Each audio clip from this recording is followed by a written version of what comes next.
হুমায়ুন কবির এই মুহূর্তে বাংলায় চর্চিত নাম। সেই হুমায়ুন কবিরের খাস তালুক রেজিনগরে দাঁড়িয়ে কেন্দ্র এবং রাজ্য সরকার উভয়কেই চ্যালেঞ্জ ছুড়ে দিলেন বাংলার তরুণ তুর্কি নওশাদ সিদ্দিকী। কোনো বিরিয়ানির প্যাকেট নয়, বাস ভাড়া করে জনগণের ভিড় করা নয়, মানুষ এসেছে স্বতঃস্ফূর্তভাবে তার সভায়।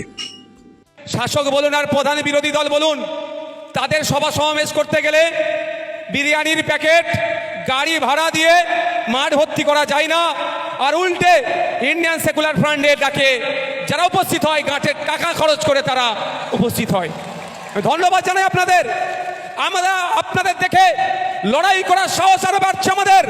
যত রকম সমাজে অন্যায় অনাচার চলছে, আমাদের আরো ভরসা আপনাদের দেখে হচ্ছে যে লড়াইয়ে আছি আমরা, সহজেই দ্রুততার সাথে এই অন্যায়কে আমরা খুব সহজেই মেটাতে পারবো। বন্ধুগণ, আজকে আমি সকাল 5টাতে বাড়ি থেকে বার হয়েছি। সর্বপ্রথম গিয়ে পৌঁছেছি আমি তারানগরে। ওখানে গিয়ে পদ্মার ভাঙন দেখেছি, কি বিভৎস ভাঙন। আর ওখানকার মায়েরা যারা স্কুলে আশ্রয় নিয়েছে তাদের সাথে কথা বলছিলাম। মায়েদের চোখের পানি দেখে, মায়েদের চোখের জল দেখে আমি ঠিক থাকতে পারিনি যে কি ভয়ঙ্কর পরিস্থিতির মধ্যে দিয়ে তারানগরের মানুষেরা দিন কাটাচ্ছে। আমার একটা কথা মনে পড়ে যাচ্ছে, এই শাসক যখন ক্ষমতায় আসলো মা মাটি মানুষের স্লোগান দিয়ে ক্ষমতায় আসলো, আর আজকে আমি এসে দেখছি মা আমার আশ্রয় কেন্দ্রে ওই স্কুলে মা কাঁদছে, আর মাটি প্রতিনিয়ত মুর্শিদাবাদের মাটি কখনো গঙ্গায় কখনো পদ্মাতে তলিয়ে যাচ্ছে। এই অপদার্থ সরকারের কোনো হুঁশ নাই। আর মানুষ থাকলো কি মানুষ, মা কাঁদছে তার আশ্রয়স্থলে স্কুলে, মাটি গঙ্গা পদ্মায় তলিয়ে যাচ্ছে, আর থাকলো কি মানুষ। আমাদেরকে মানুষ মনে করে? মনে হয় আমাদেরকে মানুষ মনে করে? আমি বিশ্বাস করি না ভাই, শুধুমাত্র ভোটার মনে করে। তাহলে মানুষের প্রসঙ্গটা আসছেই না।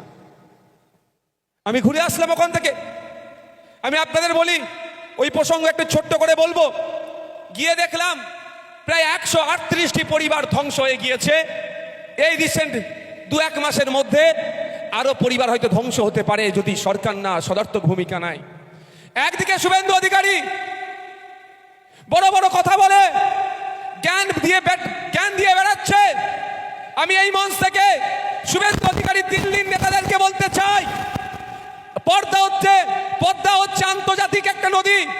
কেন আপনারা আন্তর্জাতিক নদীর যে স্ট্যাটাস আছে, নর্মস কন্ডিশন আছে, কেউ যদি এই নদী দ্বারা ক্ষতিগ্রস্ত হয় পুনর্বাসনের জন্য যেই রুলস আছে সেই রুলস অনুযায়ী এই 138টা পরিবার ক্ষতিপূরণ পাবে না।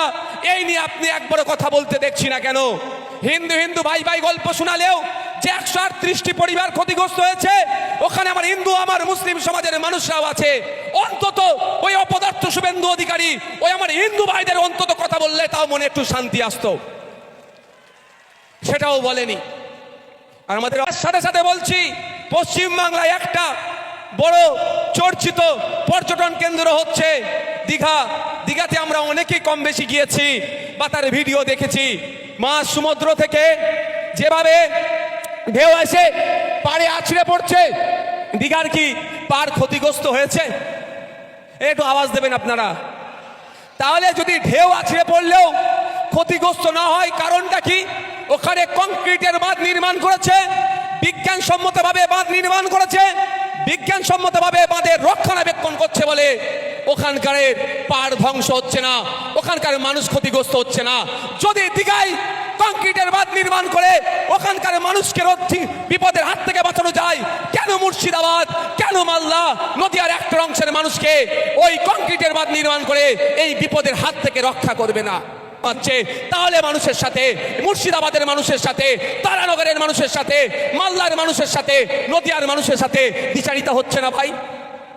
যদি আমাদের মুর্শিদাবাদের ছেলে মেয়েরা হাতের কাছে শিক্ষা পেয়ে যায়, যদি আমাদের মুর্শিদাবাদের ছেলে মেয়েরা সহজেই অ্যাক্সেস করতে পেরে যায় উচ্চশিক্ষার জায়গায়, তাহলে আর ওদের হয়ে বোমটা বাঁধবে কে?